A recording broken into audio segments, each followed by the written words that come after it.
6 students. I would like to welcome all of you in the digital class session of mathematics. Now today I am going to teach, or you can say I will be making a revise the topic named as ratio and proportion. So please make sure that you are paying attention in class in order to get the concepts absolutely clear. So let's proceed with this topic further. So let's start. So as I told you that today's topic of discussion will be ratio and proportion. First you need to know what do you mean by the word ratio. So ratio, it's been used for comparison of two quantities by the method of division. Now we can say that the comparison or simplified form of two quantities of the same kind. Yes, whatever the quantities are being compared, the quantities or the unit has to be of same kind. Like kg should be used for comparing two quantities like 15 kg or 45 kg. So the unit is remaining same. This relation gives us how many times one quantity is equal to the other quantity. That's very much important because this relation is going to depict this, that how many times one quantity is becoming equal to the other quantity. So therefore in simple word, the ratio is the number which can be used to express the quantity as a fraction of the other one.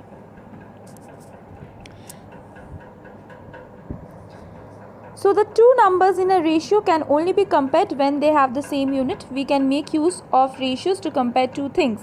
The sign which is used to denote ratio is this is to sign, which should be used for denoting ratios. Like examples, I have given you the example 1:5, 2:3, 5:17, 4:9. So this is the way of representing the ratios. Now we need to know what is proportion. So proportion is an equation which defines that the two given ratios are equivalent to each other. This is the most important condition of proportion. You have to see that the two given ratios should be equivalent to each other. In other words, proportion states that the equality of the two fractions of the ratios. So therefore in proportion, if two sets of given numbers are increasing or decreasing in the same ratio, then the ratios are said to be directly proportional to each other. So if they are whether increasing or decreasing, but it has to be in the same ratio, then only the ratio will be termed as to be directly proportional to each other. See, this is the way the proportion has been represented. See now 3/2, what I said that it will be equivalent. See 3 into 3, 9. Okay, now again multiply 3 with 2, so 3 2s are 6, so obviously it's been equivalent. So now let's move into exercise 9.2. Now exercise 9.2 is given on page 123 according to my textbook. Now it can vary in your textbook the page number. Now so please make sure that you are also solving the same exercise, that is exercise 9.2. So the first question is asking you to find out whether the ratios are in the proportion or not. So this is your question 4, 8, 9, 32. So this is the question. Now you have to see whether they are in the proportion or not. So first you need to know what is the rule, that whether you will be understanding this is the proportion or not. This is the rules. The numbers are said to be in proportion when the product of the extremes is equal to the product of the means. Okay. So what are the extreme? Obviously this is the extreme side 4 and 32. Okay, and so product of the extreme is going to become 4 into 32, that is 128. Okay, and what are your mean? These two are your means 8 and 16. Okay, so now product of the mean. So product of the mean is coming as 128. So now see, extreme and mean both are coming as 128. So since the product of the extreme is equals to product of the mean, so it's been concluded that this is in proportion. Okay.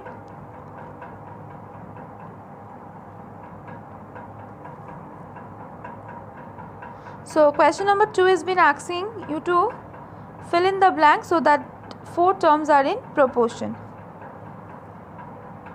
So this is your question. So you don't know what number it should be, but this is the given sum where you have to see what will be the fourth term. So I have considered one of the extreme to be x. Okay, now the one extreme I don't know, but the other extreme I know. So what was the rule of proportion? Product of the extremes multiplied by product of the means. So here extreme one I have taken as x and the other one is 15. So x and 15, and means are 5 and 30. Okay. So what will be the formula now?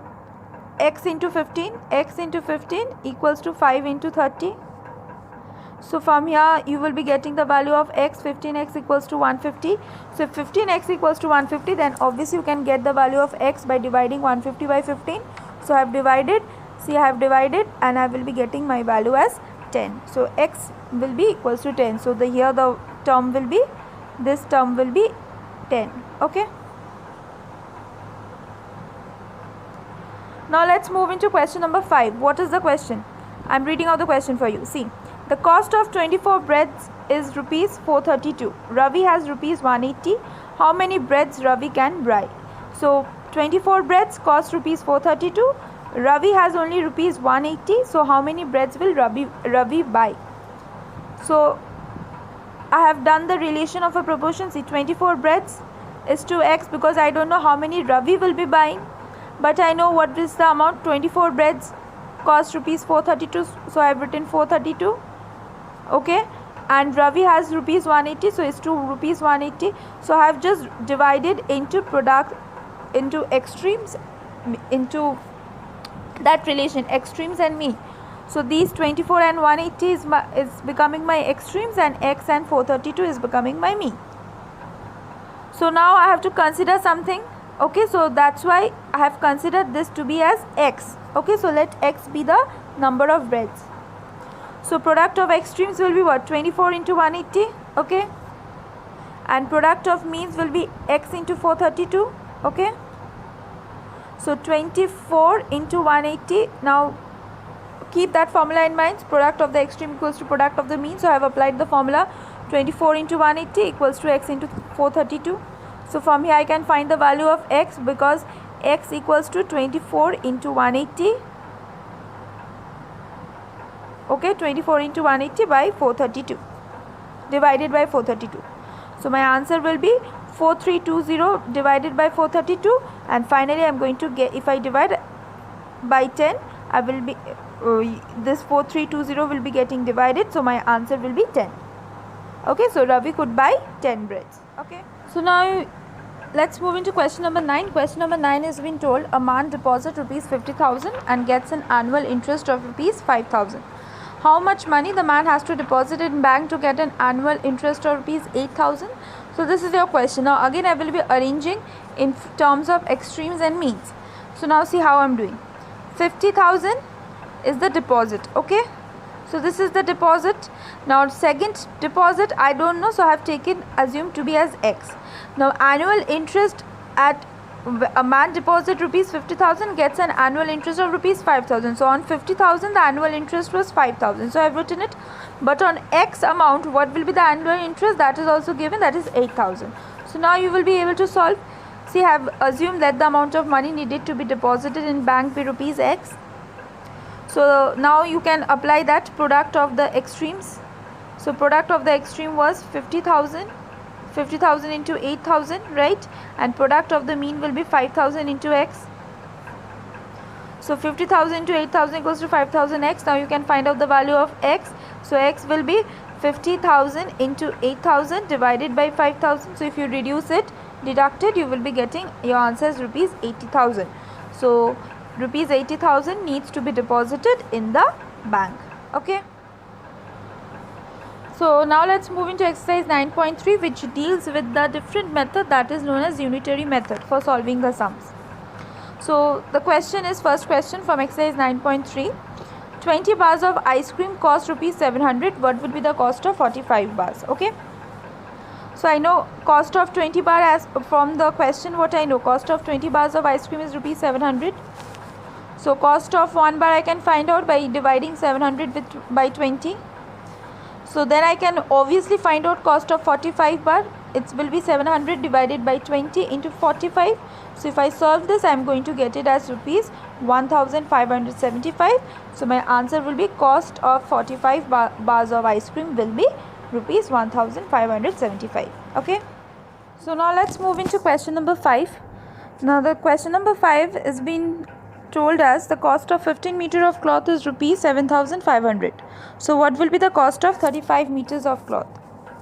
So right, cost of 50 meters of cloth, so the data has been given, it's 7,500. Okay, so cost of 1 meter will be 7,500 divided by 50. So 35 will be 7,500 divided by 50 into 35. So if you solve this, you will be getting your answer as rupees 5,250. So cost of 35 meter of cloth will be 5,250. So now it's time for giving you some homework. So from exercise 9.2, you are going to solve question 1b, question 1c, question 3b, question 6 and question 8. And from exercise 9.3, that is given on page 124, and 9.2 on page 123.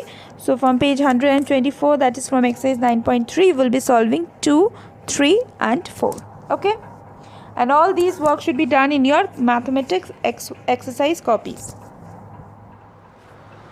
So today I'm going to stop here. Now if you have any queries or problem regarding this topic or any topic which is included in your mathematics syllabus, please make sure that you communicate with me and get your doubts and queries absolutely clear and get them clarified at this moment only.